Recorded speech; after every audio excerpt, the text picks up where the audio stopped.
Bonjour à tous, Puissance Alpha continue de vous présenter ses écoles. Aujourd'hui, on va parler d'HEI. HEI, c'est une école d'ingénieurs qui est basée à Lille et qui recrute via Puissance Alpha au niveau post-bac, rentrée décalée, bac+1 et CPGE. Pour parler d'HEI avec moi en plateau, j'ai David Boulinguet, directeur des programmes, et Charles Cousin, élève en deuxième année. On est parti pour le pitch. Alors David, merci d'être là, bonjour. Bonjour. Vous allez avoir 1 minute pour nous parler d'HEI, nous présenter votre école. Vous êtes prêts? 1 minute, c'est parti. Alors HEI, c'est une école d'ingénieurs qui est située sur Lille, qui a été fondée en 1885 et qui compte actuellement un peu plus de 2600 étudiants. Donc c'est une école en 5 ans et qui propose différents cycles préparatoires via Puissance Alpha, donc le cycle généraliste scientifique, un cycle international qui est enseigné en anglais et un cycle Adimaker qui est tourné vers la pédagogie par projet. Donc c'est une formation généraliste qui propose 13 domaines de professionnalisation à partir de la 4e année et dont le projet pédagogique s'appuie vraiment sur une formation scientifique solide, sur l'international, les relations avec les entreprises et aussi une part importante de la formation dédiée aux humanités. D'accord, merci, tout un programme. On va tout de suite en savoir plus grâce à la séquence 2 minutes chrono. Alors, 2 minutes chrono, David, je vais vous poser 5 questions. Vous aurez 2 minutes maximum pour y répondre. Si vous dépassez, vous entendrez le petit gong et on passera à la suivante. D'accord? Alors, vous avez parlé de spécialisation. Donc, la première question qu'on va se poser, c'est qu'est-ce qu'on étudie à HEI? Quelles sont les spécialités proposées et les domaines d'études? Alors c'est une formation généraliste comme je disais, mais effectivement à partir de la 4e année, on essaye à nos étudiants d'affiner leur projet professionnel à partir de 13 domaines de professionnalisation. D'accord. Donc on va retrouver des domaines sur le BTP, sur la construction mécanique, bâtiment, aménagement, architecture, tout ce qui est également Smart Cities, les technologies, innovation et management international textile, l'informatique également, la logistique, l'entrepreneuriat, banque, finance, assurance, chimie innovante, voilà. Tout ça pour dire effectivement, je ne les ai peut-être pas toutes citées, mais pour dire qu'effectivement le spectre est très très large et c'est aussi un des atouts d'HEI. De toute façon, on retrouvera la liste complète évidemment sur votre Absolument. page école, mais ça fait beaucoup de choses. Et alors du coup, la deuxième question qu'on se pose, c'est quels sont les débouchés concrets après avoir choisi l'une de ces spécialités? Qu'est-ce qu'on peut faire comme métier, dans quel secteur, tout ça? On vous écoute. La force d'HEI, c'est qu'effectivement, sa formation est généraliste et que donc la spécialité dont on vient de parler, effectivement, elle représente une petite partie de la 4e, 5e année. Donc les débouchés sont très très variés. Alors bien évidemment, il y en a certains qui sont un peu plus représentés en termes de premier emploi de nos diplômés, notamment tout ce qui touche au BTP, tout ce qui touche également au monde industriel, donc l'industrie automobile, ferroviaire, ou tout ce qui est agroalimentaire également. Et puis également dans tout ce qui est société de conseil et bureau d'études. D'accord. Donc des choses qu'on ne pouvait pas forcément attendre comme débouchés, société de conseil. C'est quoi exactement, bureau d'études, société de conseil? En fait, ça veut dire notamment gérer des projets pour des entreprises sur des thématiques qui peuvent être diverses, étant donné que nos étudiants, effectivement, ont une formation généraliste et ont découvert différentes disciplines technologiques ou scientifiques. D'accord, c'est parfait. Alors, on l'a vu avec les autres écoles, mais l'international occupe une place de choix, généralement, au cœur des cursus. Quelle est la place qu'occupe l'international dans le cursus HEI en termes de langue, de départ, d'échange? Qu'est-ce que vous pouvez nous en dire?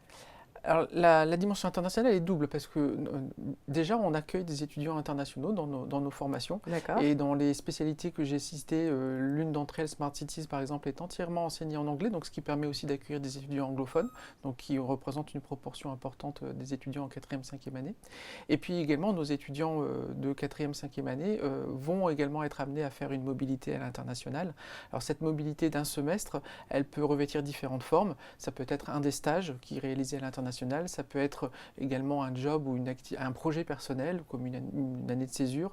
Et puis aussi, ça peut être un séjour d'études dans une université partenaire. Donc à HEI, on compte 130 universités. Voilà.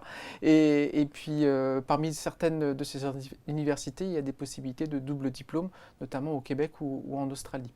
D'accord, des destinations qui font rêver. Tout à fait. D'accord, merci beaucoup David. Je me tourne maintenant vers Charles. Charles, donc tu es élève en 2e année. La question que je me pose et que sans doute les gens qui nous regardent se posent, c'est comment ça se passe dans l'école? Est-ce que tu peux nous parler un peu de la vie de l'école, de la vie associative, de ton quotidien? Il faut savoir qu'avant tout, HEI a une vie étudiante très développée. Il y a plus de 100 associations, dont 40 sportives. Il faut savoir que si on aime bien le sport, c'est quand même pas mal parce que on peut avoir des contrats sportifs en plus. Donc on peut s'adapter aussi à des gens qui ont un haut niveau en sport. Il y a aussi, par exemple, le bureau des arts, où du coup on peut développer un peu toute la fibre artistique qu'un ingénieur peut avoir potentiellement, ou encore le bureau de solidarité où toutes les œuvres, tout ce qui peut être solidaire est réalisé. Exactement, œuvres caritatives, etc. Et il faut savoir aussi que je suis dans un campus, le campus de l'université de Lille, l'université catholique de Lille, pardon. Et du coup, c'est un campus avec plusieurs écoles, donc c'est pas... on peut se mêler avec plein d'autres élèves. Mélanger, ça fait quelque chose de très riche. Voilà, c'est très... il y a une espèce d'osmose entre toutes les écoles. C'est super. Et toi-même, du coup, tu fais partie de quelle association? Alors, dans les conditions actuelles du Covid-19, de la Covid-19, même si on veut utiliser le bon terme français, c'est un peu plus compliqué parce que on a eu que 6 mois l'année dernière de cours en présentiel.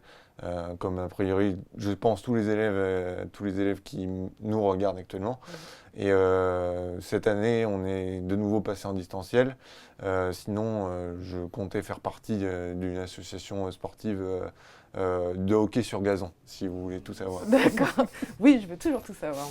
Très bien. Et du coup, donc toi, tu as passé le concours Puissance Alpha il y a 2 ans. Là, je ne vais pas te demander de donner des conseils vraiment sur le concours en lui-même, mais pour les gens qui nous regardent et qui souhaiteraient intégrer HEI, qu'est-ce que tu peux nous dire un petit peu si tu avais des conseils, comment faire son choix, comment se préparer? Qu'est-ce que tu peux nous dire? Bien, écoutez, je vais parler de mon expérience personnelle. Moi, j'ai eu tendance à toujours rechigner d'aller aux journées portes ouvertes. Et du coup, je n'avais pas de contact avec les élèves en particulier. Fort heureusement, je ne me suis pas trompé d'école pour le coup. Tu as trouvé la bonne. Voilà, sinon je ne serais pas là aujourd'hui. Mais je pense que venir aux journées portes ouvertes pour avoir un contact direct avec les élèves et en plus voir l'école dans laquelle on sera plus tard, c'est quand même une bonne expérience à avoir.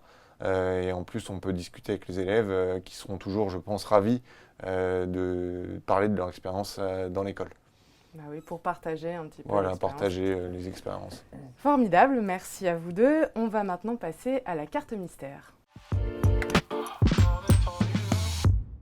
Alors David, je me retourne vers vous. Le principe de la carte mystère, c'est que c'est une question que vous ne connaissez pas à l'avance. J'en ai 10 cartes mystères qui recensent des questions qu'on nous pose assez régulièrement, que les futurs candidats nous posent régulièrement.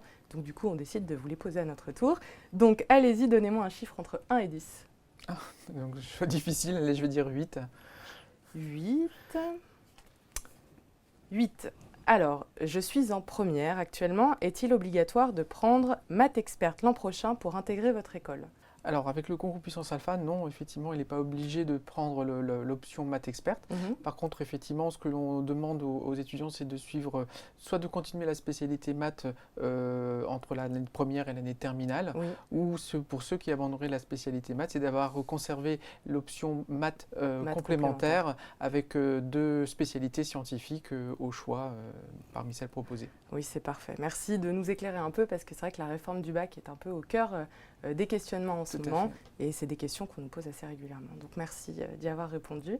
On a presque fini. Pour conclure, on va passer à l'atout de l'école. Alors donc pour conclure, David, vous avez 1 minute pour nous parler un petit peu de l'atout d'HEI. Qu'est-ce qui différencie HEI? Quel est votre plus? Alors j'ai parlé déjà de beaucoup de formations généralistes, donc ça je pense que c'est effectivement un point important. Peut-être un sujet sur lequel qu'on n'a pas beaucoup évoqué, c'est toutes les expériences en entreprise. Donc effectivement, le cursus HEI va proposer un certain nombre d'expériences en entreprise, soit sous forme de stage répartis dans les 5 années, mais également des projets qui sont proposés par des entreprises et accompagnés et co-encadrés par des entreprises. Ça, je pense que c'est un point fort. Et puis il y a aussi les possibilités de réaliser des expériences sous forme d'alternance. Donc le cycle ingénieur peut se faire sous statut apprenti. Et puis la 5e année, dans certains des domaines, peut se réaliser en contrat de professionnalisation également. D'accord. Donc en plus avec tous les avantages que ça amène. Donc HEI, plein de bonnes choses. Et venez, c'est ça? C'est ça. D'accord. Merci beaucoup. Merci David, merci Charles d'avoir été présent en plateau avec nous aujourd'hui. À très bientôt.